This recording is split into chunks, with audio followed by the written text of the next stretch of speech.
A u narednim minutima sad će oni zlonamerni sigurno reći, evo razglednice nas opet podsjećaju, opet nas uče ono što znamo, pa moramo zato što očigledno te stvari zaboravljate. Bavimo se onom vozačkom poslovicom da pojas glavu čuva, a tim povodom gost razglednica Zoran Alimpić iz Agencije za bezbednost saobraćaja. Zorane, dobroveče i dobrodošli razglednici. Dobroveče vama i vašim gledalcima. Agencija za bezbednost saobraćaja tokom 2012. sprovela istraživanje baš na ovu temu da li se koristi sigurnosni pojasevi i kakvi su rezultati. Tako je. Pored onih standardnih stvari kojima se bavi agencija, to je praćenje statistike, one bolne, to je koliko imamo saobraćajnih nezgoda, koliko imamo poginulih, nastradalih lica. Agencija za bezbednost saobraćaja se od 2012. godine prati i praćenjem takozvanih indikatora, to je pokazatelja koji na indirektan način pokazuju kakva nam je bezbednost.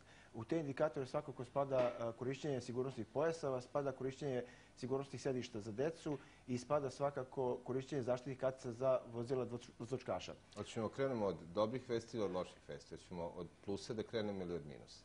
Pa možemo da krenemo kako hoćemo. Ajde da krenemo od plusa. Po ovim podacima koje ste nam vi dostavili, što se tiče nošenja sigurnosnih kaciga, izgleda da su sve preventivne akcije, i policijske i medijske, urodile plodom. Pa tako je, po podacima koji su vam poslali, procenat korišćenja zaštitnih kaciga na području Vojvodine, tako i na području Srbije, negdje oko 90%. To je znači zajedno i vozači i putnici na vozočkašima. Nešto je veći procenat korišćenja od strane vozača, nešto manje od procenat od putnika na vozočkašima. Ali svakako taj visok procenat je nastao zahvaljujući represivnim aktivnostima koje sprovodi saobraćajna policija. Dobro, ajde da ne isključimo preventivne, imale policije i preventivnih aktivnosti. Svakako je agencija zadužena za preventivni deo i agencija je u toku 2012. pored ovih istraživanja spovodila i kampanju koja je bila usmjerena i prema toj kategoriji učesnika, gdje se na motoskupovima i prema motofederacijama upravo usmjerava taj deo prevencije. Ono što je svakako značajno primetiti je da kada se vidi kategorija vozila tih vozočkaša, da oni koji imaju veće motocikle, oni su revnosniji u korišćenju zaštitnih kaciga. Oni koji imaju manje motocikle svakako su podložniji tome da manje koriste zaštitnu kacigu. Da, svakako bliži se i sezona dvotočkaša, svakako ćemo koristiti priliku da opet imamo te preventivne akcije i da apelujemo na njih. Podaci koji se odnose na korišćenje sigurnosnih pojaseva, pa ne možemo reći da su sjajni. Bolji su nego pre nekoliko godina, definitivno. Šta govore vaši podaci? Pa tako je, ovi podaci govore da je procenat korišćenja sigurnosnih pojaseva na području cele Srbije negdje prosječno oko 58%. Ono što može se kaže za područje Vojvodine da je nešto iznad tog procenta. Ovo istraživanje je sprovedeno u 27 gradova Republike Srbije i tim istraživanjem je obuhvaćeno negdje oko 20.000 vozila. Istraživanje je rađeno na najfrekventnijim raskrsnicama u tim gradovima, rađeni su svi pravci i praćeni su praktično različiti pokazatelji.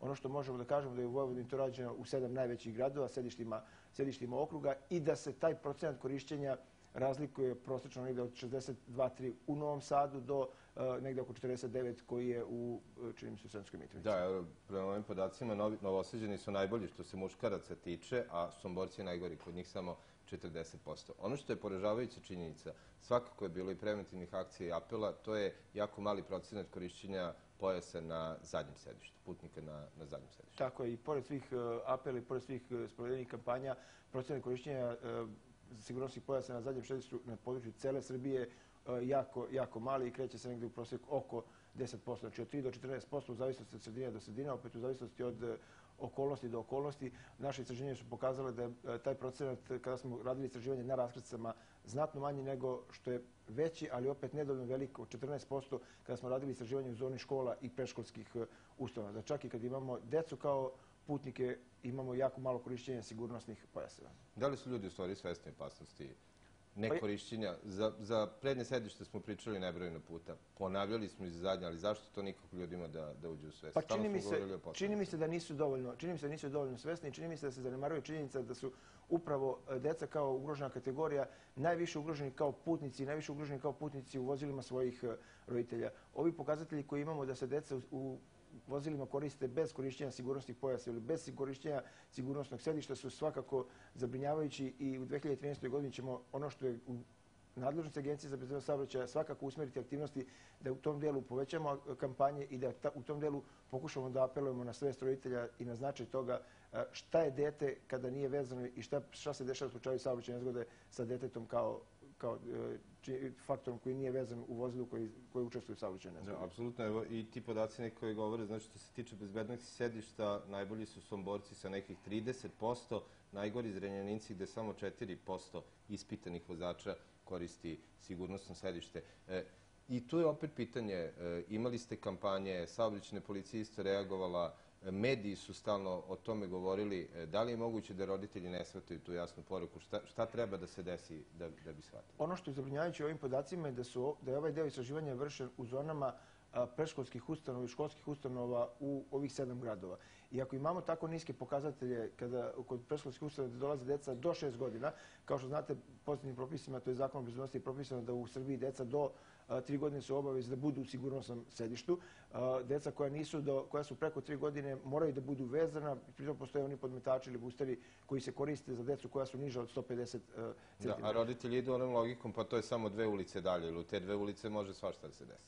Roditelji vjerojatno idu tom logikom, to je samo u 2 ulice dalje. Međutim, sve dok se nešto ne desi, moguće koristiti tu logiku. Ono što je svakako zabrinjavajuće je da i dalje imamo jako puno dece koja stradaju kao putnici upravo kod svojih roditelja u vozilu.